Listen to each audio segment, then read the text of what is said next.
Newcastle League fans are going to have to be satisfied with the existing menu, a local competition with perhaps the occasional visit from a Sydney club. Unfortunately, gate attendances over recent seasons have shown that the Newcastle public want more, but Newcastle's application to become a part of the league big time has been refused. And that news came through last night. NRL manager Graham Hards responded. Well, we're very disappointed, and I'm sure I speak on behalf of the board and also the vast majority of people in Newcastle that supported our application. Yeah, we're very disappointed about it. What? Newcastle League directors Michael Hill and Lee Morn are representative of the hardcore of local league administrators who've spent endless time and energy pushing for Newcastle's Sydney inclusion. They say they, along with the growing numbers of believers, had done everything the New South Wales League had asked of them when invited to apply to join the big league. The formal application met all criteria, including, of course, the huge $500,000 guaranteed backing of a sponsor. The New South Wales League hasn't given detailed reasons for knocking the application back. Suffice to point to its standing policy of aiming to have only 12 teams in the Sydney competition. Yeah, well, today I asked really Michael Hill why he thought Newcastle had failed. The whole thing defies common sense. We've complied with the criteria. If they said go away and fix these things up, well, we could accept that. But we know that we've complied. Out of, say, 1 to 14, we'd rank number 5th. I mean, are you sick of fighting? You seem to have the Country Rugby League against you. You've got some of your own strong clubs here in the Coalfields area against you, and now Sydney's knocked you on the head. Oh, no, I think it's just a temporary setback, John. Newcastle will continue to fight. I think the town will become more behind us over this.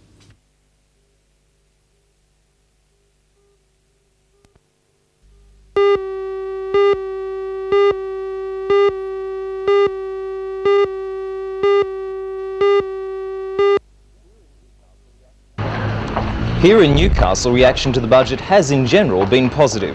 The hunter has not been badly treated by the budget, but neither has it done particularly well. I'll do that again. Of meteor science. For much of the last 30 years, he has studied meteors, particles of space debris which vary in size from larger than 1 tonne to smaller than a grain of sand. His radar station at Clarencetown can pick up those minute particles as they burn up in the atmosphere, and microprocessors decipher their characteristics. The research is important because it may tell us about the upper atmosphere and how it affects the Earth's weather. Halley's Comet will appear early next year, and next month Professor Kay will study the meteoric particles that surround it.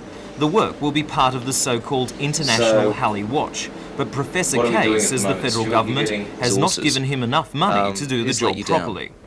Well, my resources are very limited. There's just myself and a technician working half-time and some volunteer work by a former student.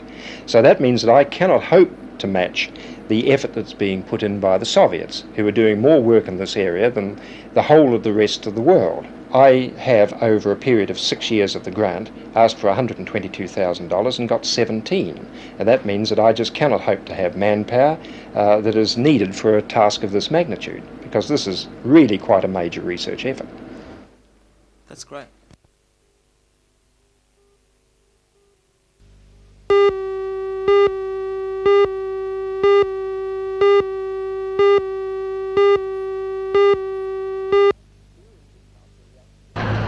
Here in Newcastle, reaction to the budget has in general been positive. The hunter has not been badly treated by the budget, but neither has it done particularly well.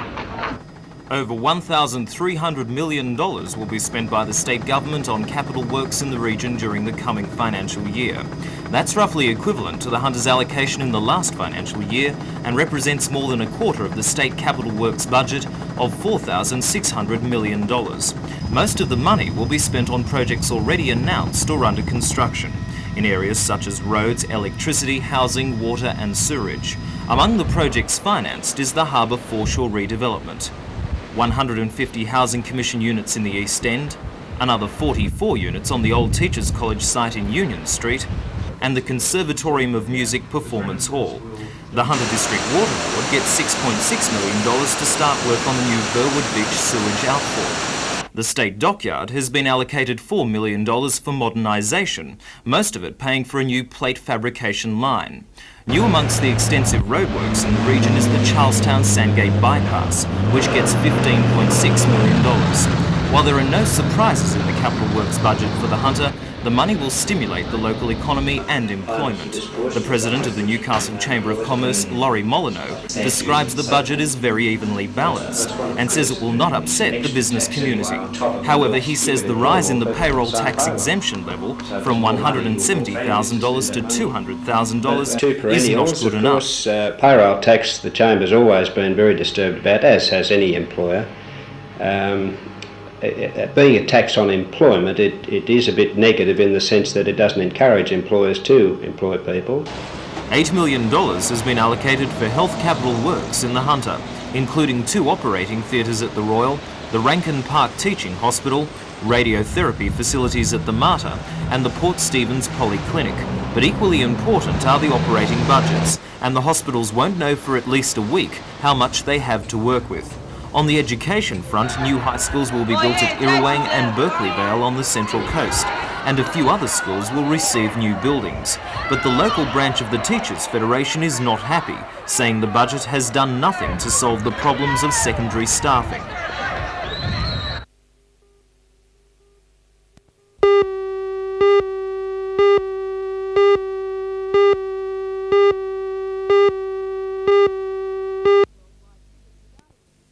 Worldwide figures regarding the mentally ill are alarming, and according to ARAFME, the figures are the same for the Hunter. 1 in 4 people attend a doctor for emotional problems, 1 in 8 attend a psychiatric centre, and 1 in 100 have been psychiatrically diagnosed. The seminar yesterday was attended by representatives from diverse groups, from Social Security and Corrective Services to BHP. Being the International Year of Youth, the seminar focused on youth and how they cope with mental illness in their families. The seminar is also the first in the region to include a live play in its format. Free Wheels Theatre performs Sparks or Fly, a play dealing with stress in the workplace and within the family. ARAFME coordinator Jean Eldridge. And we find that the doctors are ignoring how the youth in the family feel and their emotions. We tend to put them aside to say, well, they don't understand, and we find that they are important because they go through all the emotions of being ashamed and not knowing how to cope, and will this happen to me, and who's going to look after my parent or brother if dad dies, and where will I live? And often with this it also can turn to aggression if they're not getting help and assistance from their mother, and they in turn can end up maybe under the guidance of corrective service or something.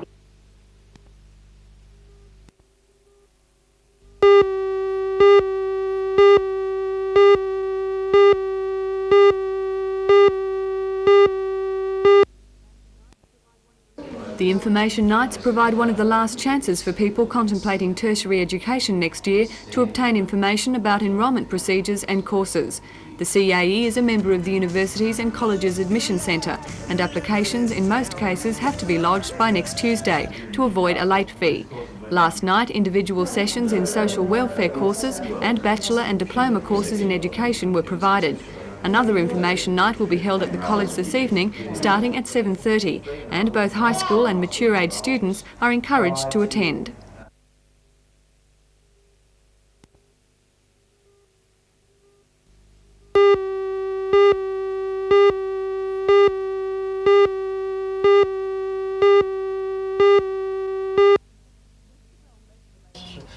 Mr Bell left the Labor Party after 16 years and became an independent alderman.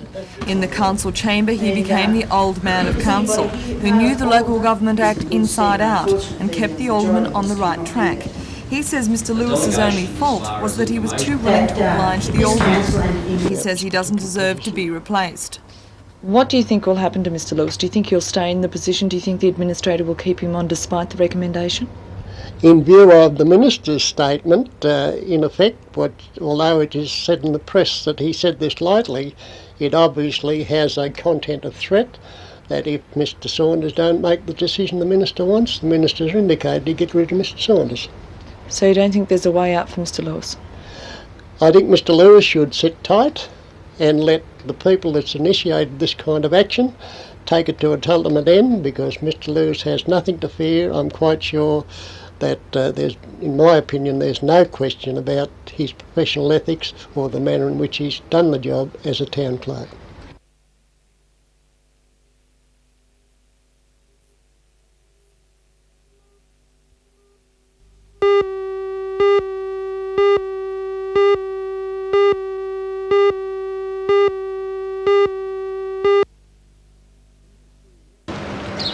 The new CES office in Harrison Street, Cardiff, is in the old Merrian's Bakery building.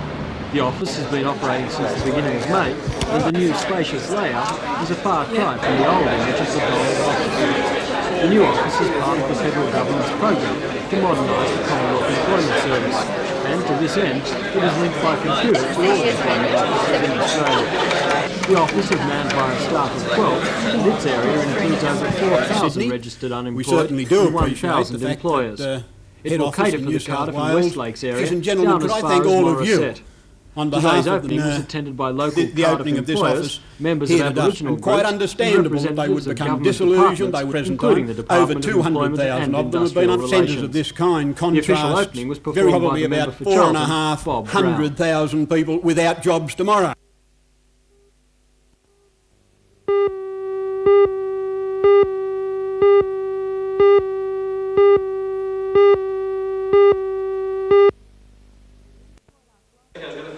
Rheumatoid arthritis is a chronic disease characterised by inflammation of the joints.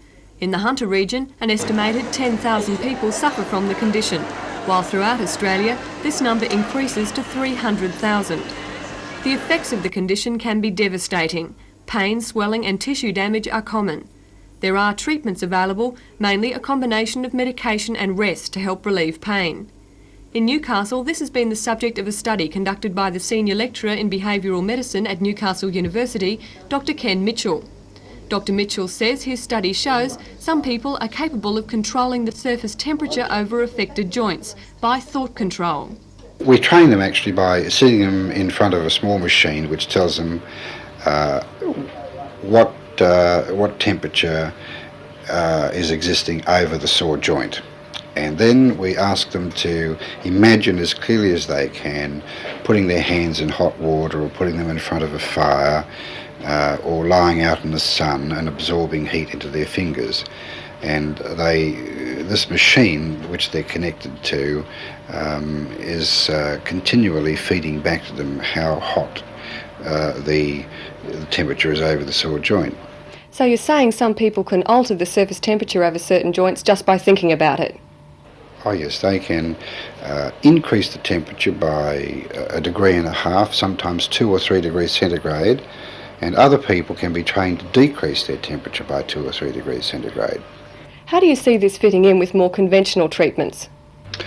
Well, today physiotherapists actually train patients to increase the temperature in, say, their finger joints by putting them in hot water. However, a number of people are not able to do this because of the circumstances in which they find themselves living. So this would provide an additional way of increasing the temperature for those people.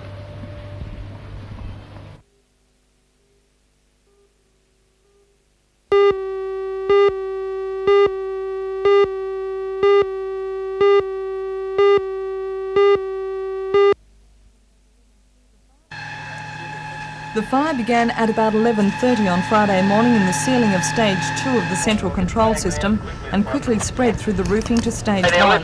Heat, smoke and water damage rendered the sophisticated computer system, which controls all rail movement between Wyong and casinos, useless. The Northern Line system was back in some form of working order by Saturday, but it took technicians until the early hours of this morning to repair the suburban remote control system.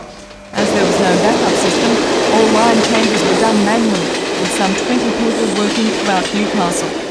In another matter that's caused problems for the State Rail Authority in Newcastle, 50 tradesmen from Broadmeadow who went on strike last Tuesday have decided to remain out until tomorrow morning to discuss the outcome of the Arbitration Commission hearing held in Sydney. A decision on that hearing is unavailable at this time. The tradesmen are protesting over a travelling allowance issue in which they're only paid single rates when sent out of the depot on penalty time.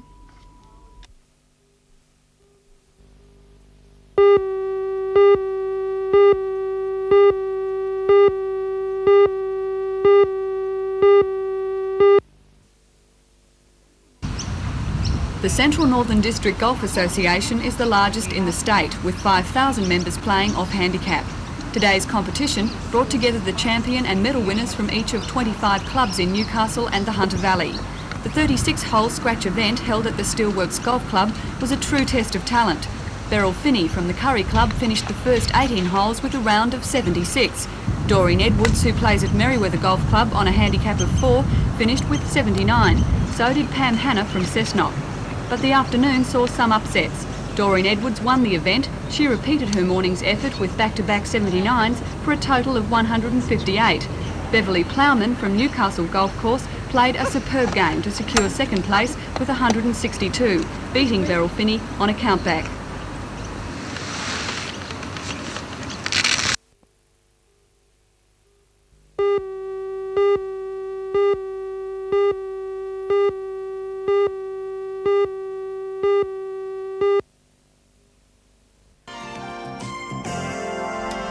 Last night's ceremony was the final event which wrapped up this year's season of Rugby League. Held at the City Hall, players, coaches and league fans gathered for the awards. Special guest at the presentation was Australia's Test captain and Queensland's Golden Boy, Wally Lewis, who announced the moment everyone had been waiting for. It's been a great pleasure to announce that the NBN 2HDJ's Player of the Year award goes to Mick Schofield.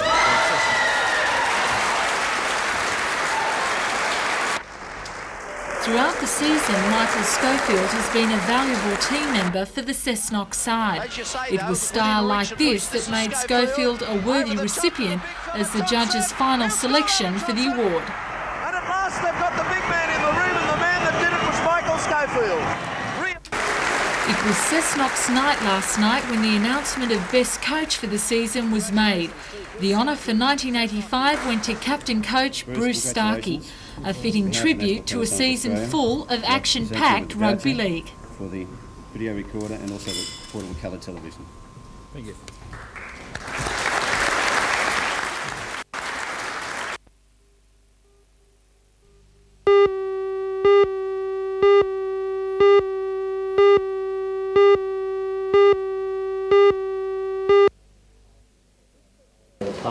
This questionnaire, which appeared in the local newspaper today, is trying to educate the community about the council, as well as letting the ratepayers have a say on what the council's priorities should be.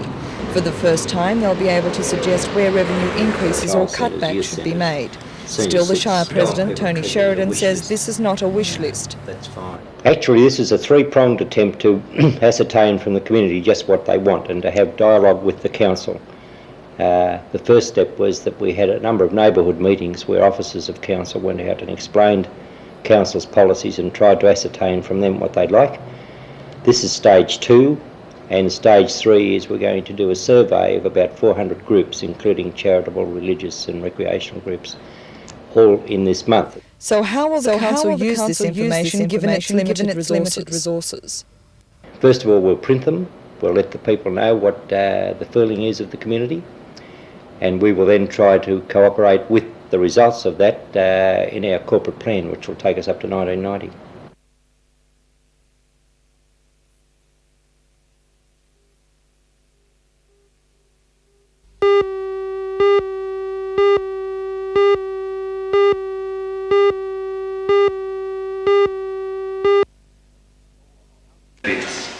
Houghton is best known for his appearances on the Mike Walsh and the Ray Martin shows. His deep interest in the early days of Hollywood and film industry trivia has made him an authority on the subject. His book, a first for the Chat Show regular, went on sale this week. It's a nostalgic look at the days when every kid went to the matinee showing at their suburban picture theatre. The book is full of pictures too, such as Roy Rogers, grimacing because Trigger is standing on his foot, or Gene Autry, complete with a lipstick smile. John Michael Howson signed copies of his book at Charlestown Square today and reflected on the changes in entertainment patterns. Fond memories, but it'll never come back. People can program their own entertainment now, and it'll never come back. They'll go to the picture going really now as you go into the city to see a movie, into the downtown area, but you won't have that great big suburban entertainment scene that existed. That's gone forever. So I just wanted to put down some of the memories I had of that period and some of the people that I knew at the time and how I got into the business, really.